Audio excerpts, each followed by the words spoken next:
Esto es Bocetis Podcast.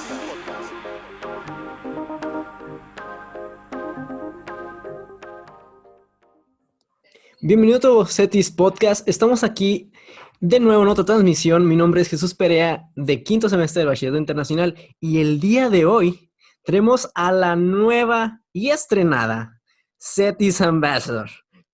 Meli, preséntate. Hola, mi nombre es Meli Valeria y estoy en tercer semestre de preparatoria en el Bachillerato Internacional. Súper, es compa, muy bien. El día de hoy vamos a hablar ¿sobre qué vamos a hablar, Meli? ¿Qué vamos a tocar? Vamos a estar contando y narrando unas historias de terror que se nos fueron compartidas por otros compañeros y la verdad están muy padres. Sí, están muy padres, ya les echamos una leída y ahorita se las vamos a compartir, pero esto que vamos a contarles es para que vivan esta Spooky Season, esta semana de- del terror, y que vayan ambientándose y vayan a tener este tiempo de entretenimiento para ustedes. Bueno, ¿cuál es la que más te gustó de las que leíste?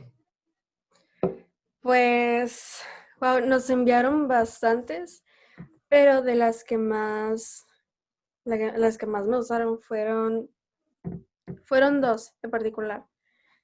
La del hombre de los sueños, que fue algo de un tema muy controversial, por así decir, en las redes sociales, la verdad. Y el visitante nocturno. Eso Visitando se me hizo Nocturno. muy interesante. Sí, a mí también me gustó. De hecho, me gustó mucho esa, la de Visitando Nocturno también. Y la de... ¿Cómo se llama? A ver, déjame la busco. Aquí está. Bueno, esta es muy conocida, la de La leyenda de las gemelas.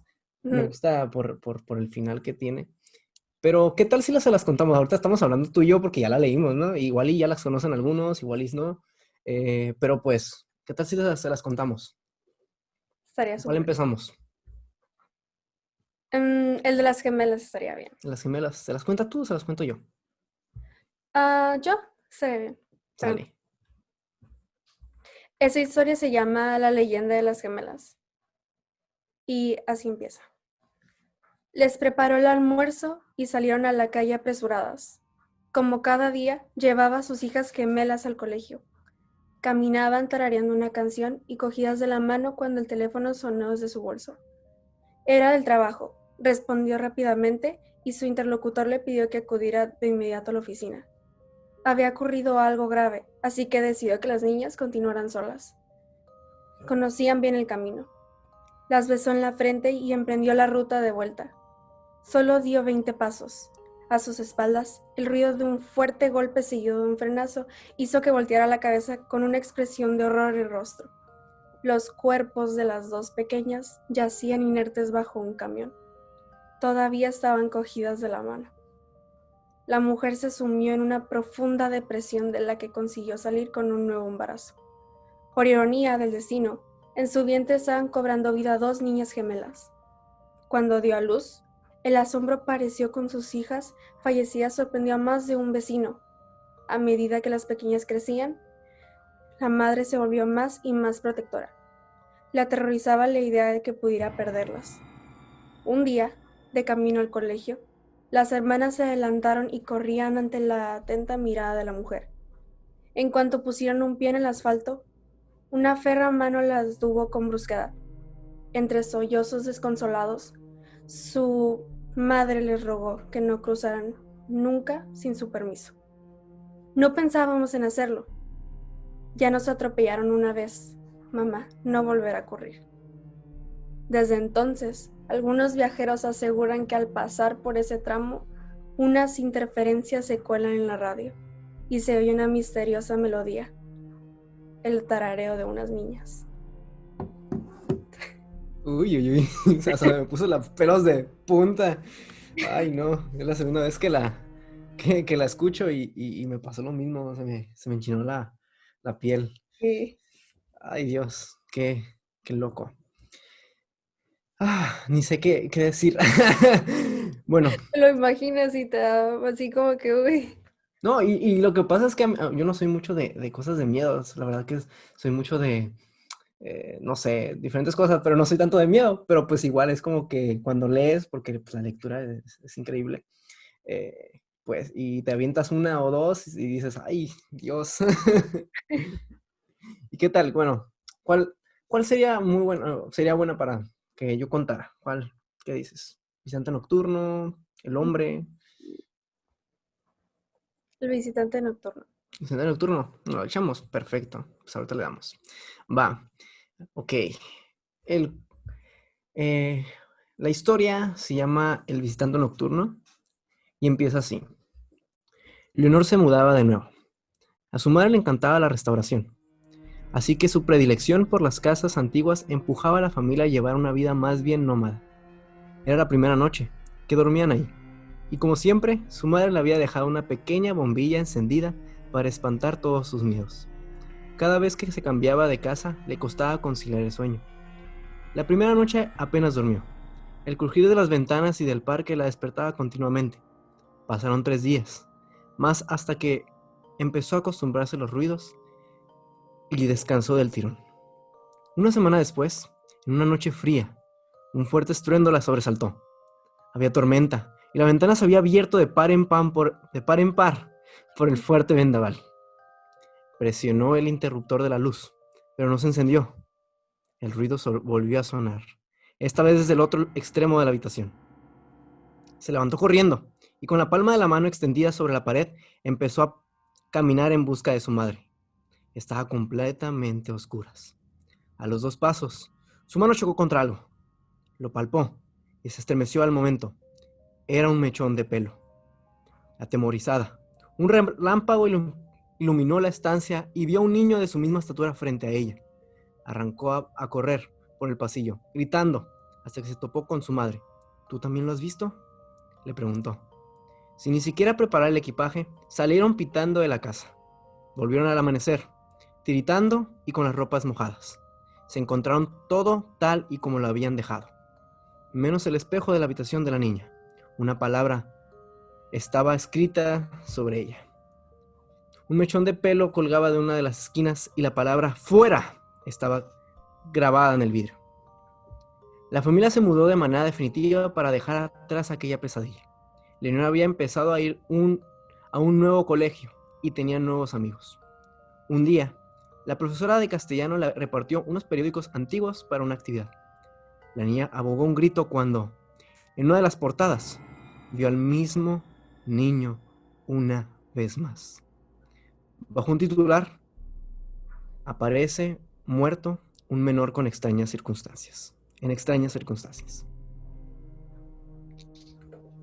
Ay, ay, ay, ay. Y luego más como me andaba trabajando, ¿no? O sea, es como que dices, no, ya ni sabes cómo seguir, pero pues bueno.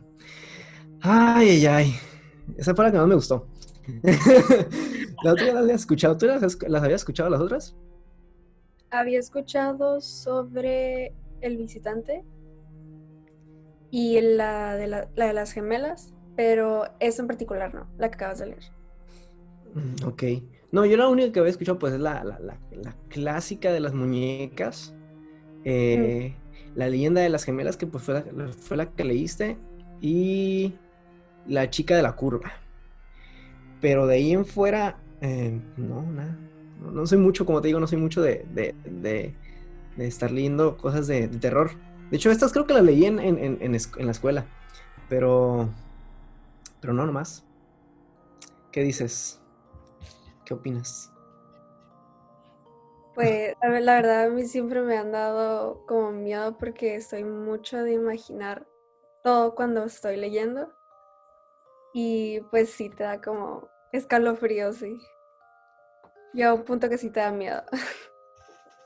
Ay, la, la historia está muy interesante. Pero pues, ¿por qué no vamos otra vez un poquito más a las festividades? Un poquito más a lo que pasamos y vivimos durante, pues, ese tipo de festejos. Tú, Meli, ¿qué festejabas Halloween? ¿Festejabas Día de Muertos? ¿Qué sí, no, sí, sí? ¿Qué hacías? La verdad lo dejé de hacer en secundaria, pero me acuerdo que en la primaria era cuando a veces salía con mis amigos a pedir dulces Y me acuerdo que una vez un grupito grande fuimos a una colonia en específico. Y no se me va a olvidar, me caí como 5 veces, la verdad. Enfrente de toda la gente como 5 veces me caí. Y de ahí fue como en tercero de primaria, quinto, los últimos años, pero de ahí ya dejé de ir a pedir dulces y me iba mejor con mi familia a reunirnos en lo que era Día de Muertos. Y hablando de Día de Muertos, nosotros normalmente no hacemos un altar aquí en mi casa. Y sí he visto bastantes familias que lo hacen y sí no es algo que acostumbramos, pero ¿tú acostumbras a hacer altar de muertos o algo al parecido? Sí, sí, se acostumbra. Primero, me imagino que estabas muy apresurada con los dulces, ¿eh? Por eso te estabas cayendo. Pero bueno, no, sí, sí acostumbramos. De hecho, hacemos normalmente un pequeño altar. Mi mamá se pone a hacer un pequeño altar ahí de mis dos abuelos. Y normalmente lo que hacemos es reunirnos en familia y comemos pan de muerto. Y pues de hecho es eso, es comer pan de muerto, chocolate caliente o para los que les gusta es Chocolate abuelita. el chocolate bonito, pero no, ¿cómo se llama? El que está hecho de Champurrado. champurrado. Sí. Nos ponemos a comer champurrado, tomar champurrado porque no se come. Y ya, ese es el día, ese es el día de muertos para nosotros. Ya me fuera- Hay, hay algo que acabo de aprender, de hecho, y no sabía, pero dicen que a una persona que fallece, que no la puedes poner en tu altar de muertos ese mismo año, que tienes que esperar un año. Y sí es verdad, porque lo he escuchado como de 2 fuentes, pero se me hace raro porque nunca lo había pensado. Mira, no te sabría decir muy bien porque pues festejamos por el hecho de que pues es la festividad de Día de Muertos, ¿no? Y porque nos gusta de alguna forma estar con nuestras raíces y mantener a esa persona, el recuerdo de esa persona, porque pues es muy importante tener el recuerdo de esa persona. Eh, pero no lo había escuchado, ¿eh? Me parece un buen dato, un dato a buscar por Google, así que vamos a dejarlo de tarea. Pero mira, ahorita que me comentaste de los dulces, y estoy seguro que estabas muy apresurada, lo vuelvo a decir, estabas muy apresurada y por eso ibas corriendo y te caías, ¿eh? ¿Qué dulces eran los que más te gustaban y cuáles no? Así, el que le agarrabas y lo tirabas por, no sé, a tu hermano o tu hermana, si es que tienes hermano o hermana, o a tu primo ahí que se los dejabas ahí para que se lo comiera él. La verdad, en los dulces nunca he sido tanto de las paletas. Pero los dulces de chocolate, esos sí son, y las papitas, ¿no? Porque es que te daban papitas, y esos eran los primeros que agarraba, y los bombones. Chocolates, papitas y bombones era lo primero. Lo que no me gusta tanto son los dubalines y no tienen chocolate, y me van a odiar por eso, ya sé, pero son los dubalines, porque siento que hacen mucho desastre. Pero si tienen chocolate, ahí sí, sí me lo puedo comer. O sea, eres de las personas que agarran el Dubalín y le quitan todo y agarran lo de chocolate, ¿no? Ah. Oh, ay, en la primaria lo combinaba todo, a veces. Si tenía No, yo soy de los loquillos esos que agarran el de vainilla, el el de fresa y el de chocolate chocolate por separado. No me gustaba mucho mezclarlo. Ajá, porque a veces es que era bien rara de chiquita. O lo combinaba o con la cucharita lo separaba y me lo comía uno por uno. Pero así siempre. Sí, yo soy muy raro, muy loco con los dulces. De hecho, como cualquier tipo de dulce. Pero soy de las personas que se comen los dulces de mantequilla. O sea, así de raro. O sea, es como que, ¿quién se come los dulces de mantequilla? Son los primeros que tiran, o sea. Pero pues bueno. Ay, los dulces y las festividades. ¿Qué tal si continuamos leyendo nuestra última historia, eh? ¿Qué Sí. opinas? Va. Hay una que está bastante larga, pero interesante. Se llama El corazón del atador y pues es la que vamos a leer. Se las vamos a platicar ahorita. Y empieza así. Cierto, siempre he sido y soy terriblemente nervioso. Pero, ¿por qué dicen que estoy loco? La enfermedad ha juzgado mis sentidos, no los ha destruido ni embotado. Y el más desarrollado es mi sentido del oído. Puedo escuchar todas las cosas en el cielo y en la tierra, y muchas cosas en el infierno. ¿Cómo entonces dicen que estoy loco? Presten atención y observen con cuánta cordura y calma puedo contarles toda la historia. Es imposible decir cómo fue que la idea se me metió en la cabeza, pero una vez concebida, me persiguió día y noche, sin objeto, sin pasión. Yo quería al anciano, nunca me hizo ningún mal, nunca me insultó, no deseaba su oro. Creo que fue su ojo. Sí, eso fue. Uno de sus ojos se parecía al de un buitre, un ojo azul, pálido con una película sobre él, siempre que cala sobre mí. Se me lava la sangre y, poco a poco, por etapas, muy gradualmente, tomé la decisión de tomar la vida del anciano y así librarme de aquel ojo para siempre. Ese fue el momento. Me creen loco, pero los locos no saben nada.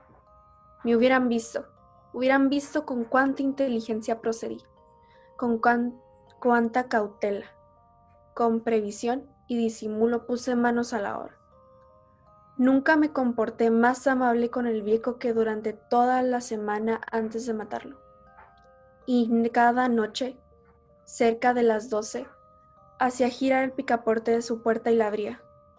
¡Ay, con tanta suavidad!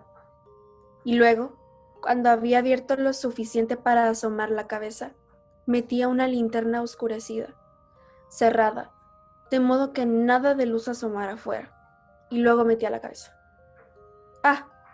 Si hubiera reído al ver con cuánta astucia metía yo la cabeza. La movía despacio, muy despacio, para no perturbar el sueño del anciano. Tardé una hora en meter toda la cabeza por la abertura lo suficiente para poder verlo acostado en su cama. ¡Ja! ¿Acaso un loco habría sido tan precavido? Y luego, cuando mi cabeza ya estaba dentro de la habitación, dejé escapar la luz de la linterna con mucho cuidado. Con tanto cuidado, porque las bisagras rechinaban. La abrí hasta que solo un delgado largas noches. Cada noche al sonar las 12, pero siempre encontraba el ojo cerrado, así que era imposible hacer el trabajo, porque no era el anciano el que me irritaba, sino su ojo maligno. Y cada mañana, al despuntar el día, entraba osadamente en la habitación y le hablaba con valor, llamándole por su nombre, sobre todo en tono animado, y preguntándole cómo había pasado la noche. Así que, como ven, tenía que haber sido un anciano realmente astuto para sospechar que cada noche, a eso de las 12, yo iba a mirarlo mientras dormía. La octava noche fui más cuidado que de costumbre al abrir la puerta. La manecilla del minutero de un reloj se mueve más veloz de lo que se movía mi mano aquella noche. Nunca antes de aquella noche había yo sentido toda la medida de mi propio poder, de mi sagacidad. Apenas podía contener mis sentimientos de triunfo. Pensar que ahí estaba, abriendo la puerta, poco a poco, y que él ni siquiera soñaba con mis secretas intenciones o pensamientos. Reí entre dientes ante la idea, y tal vez él me escuchó, porque se movió en la cama de repente, como sorprendido. Ustedes pensarán que me retiré, pero no. Su habitación estaba tan negra y espesa como la brea, porque las contraventanas estaban cerradas, aseguradas por temor a los ladrones. Así que sabía él no podía ver la abertura de la puerta y seguía empujándola sin detenerme ni un momento. Ya tenía la cabeza dentro y estaba por abrir la linterna, cuando mi pulgar resbaló en el seguro de latón y el anciano se sentó en la cama de un salto y gritó: ¿Quién anda ahí? Me quedé muy quieta y sin decir nada, durante toda una hora. No moví un solo músculo, y mientras tanto no lo escuché acostarse. Todavía estaba sentado en la cama, escuchando, de la misma manera en que yo lo había hecho, noche tras noche. escuchando a los escarabajos que rondan a los moribundos en la pared. Entonces escuché un gemido y supe que era un gemido nacido de un terror mortal. No era de pena o sufrimiento. Oh no, era el sonido bajo y sordo que surge del fondo del alma cuando está abrumada por el miedo. Yo conocía bien aquel sonido. Muchas noches, a eso de las 12, cuando todo el mundo dormía, crecía en mi propio pecho y con su terrible eco hacía más profundo los terrores que me perturbaban. Les digo que lo conocía bien, sabía lo que el anciano estaba sintiendo y le temé lástima, aunque por dentro me reía.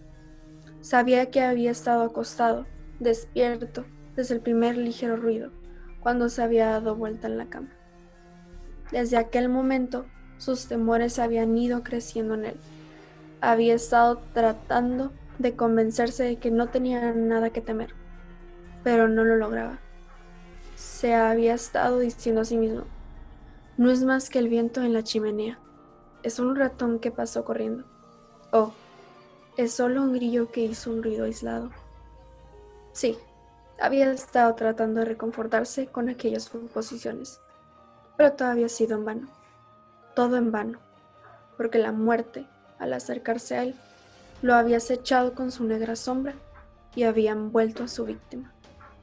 Y era la influencia lúgubre de la sombra que no percibía lo que le hacía sentir, aún sin verla ni oírla, sentir la presencia de mi cabeza en la habitación.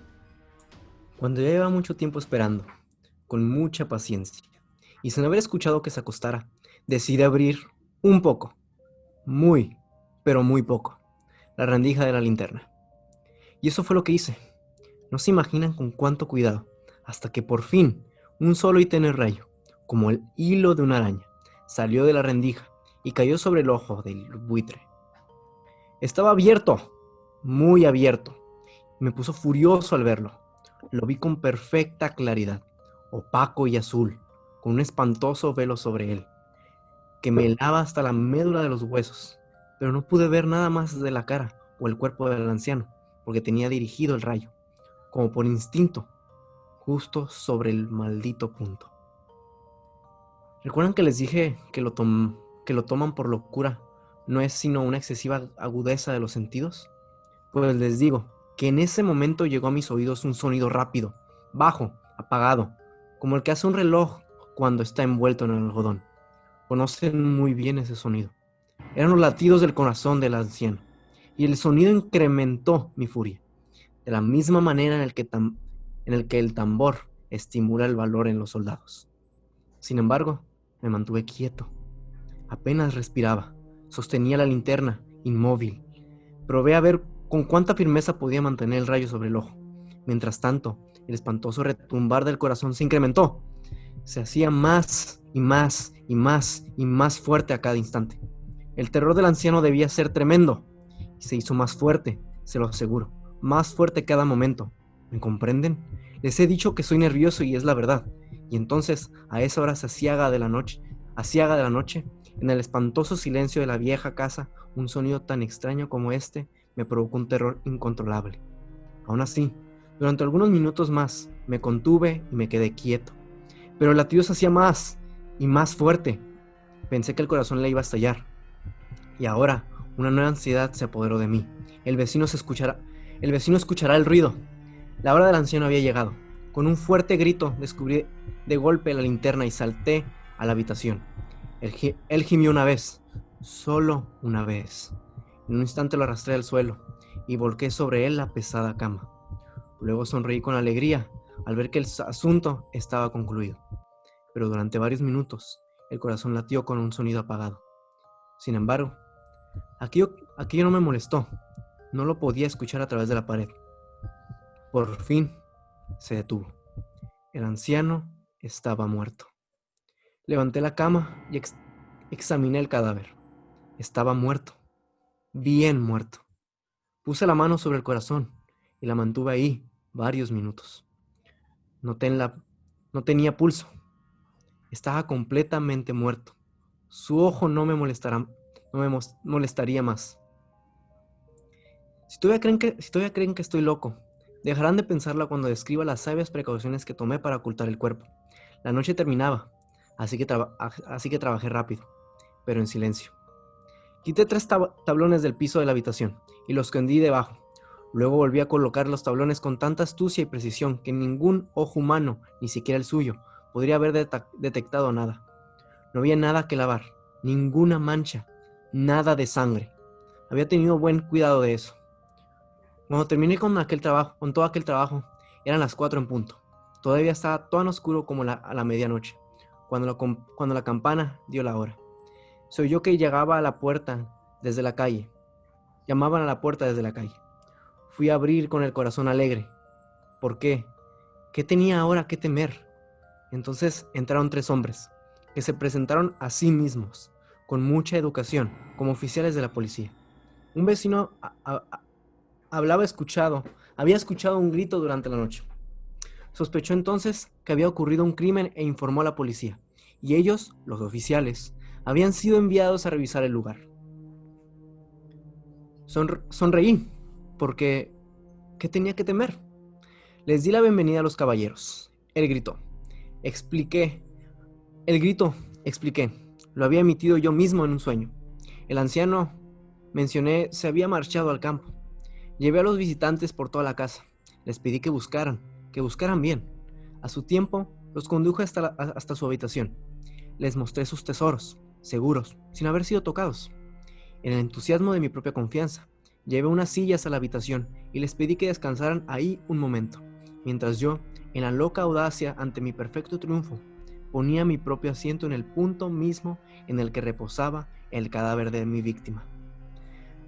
Los policías estaban satisfechos. Mis modelos habían convencido. Me sentía singularmente tranquilo. Se sentaron y mientras yo respondía despreocupado, ellos charlaban de cosas comunes. Entonces comencé a sentir que palidecía y deseé que se fueran. Me dolía la cabeza y sentía que me zumbaban los oídos, pero ellos seguían sentados, charlando. El sonido de mis oídos se me hizo más claro.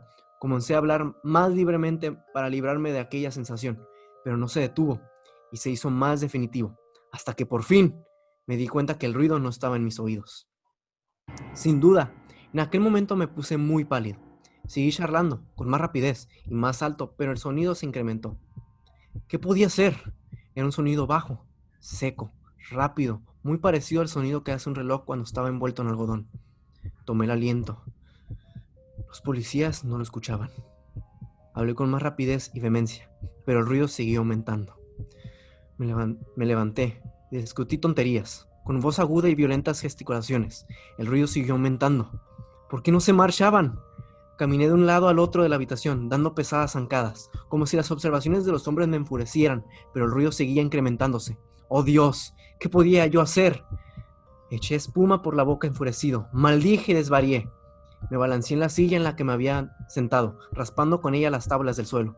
Pero el ruido se escuchaba por todas partes y crecía cada vez más, más fuerte, más fuerte, más fuerte. Y aquellos hombres seguían ahí, sentados, charlando y sonriendo con toda calma. ¿Sería posible que no lo escucharan? ¡Dios bendito! No, claro que lo oían, pienso ahora. Todo era mejor que soportar aquella agonía. Todo era más tolerable que aquella mofa. Ya no podía soportar esas hipócritas sonrisas ni un instante más. Sentí que tenía que gritar o morir. Y entonces, otra vez, escuchen, más y más y más fuerte. Ya no finjan más malvados, grité. Confieso que fui yo quien lo mató. Quiten esos tablones. Aquí está, aquí. Es el latido de su espantoso corazón. Y eso es todo.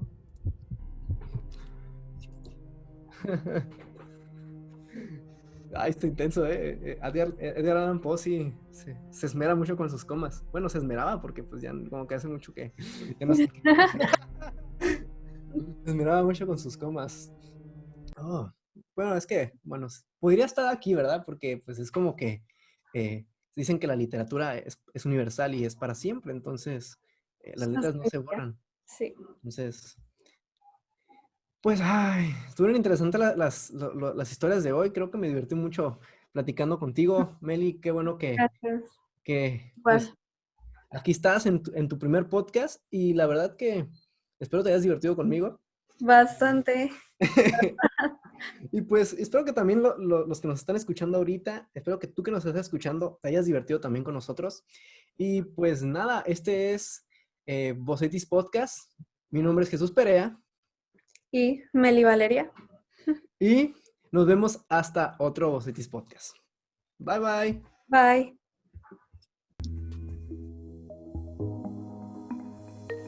Esto fue Bocetis Podcast.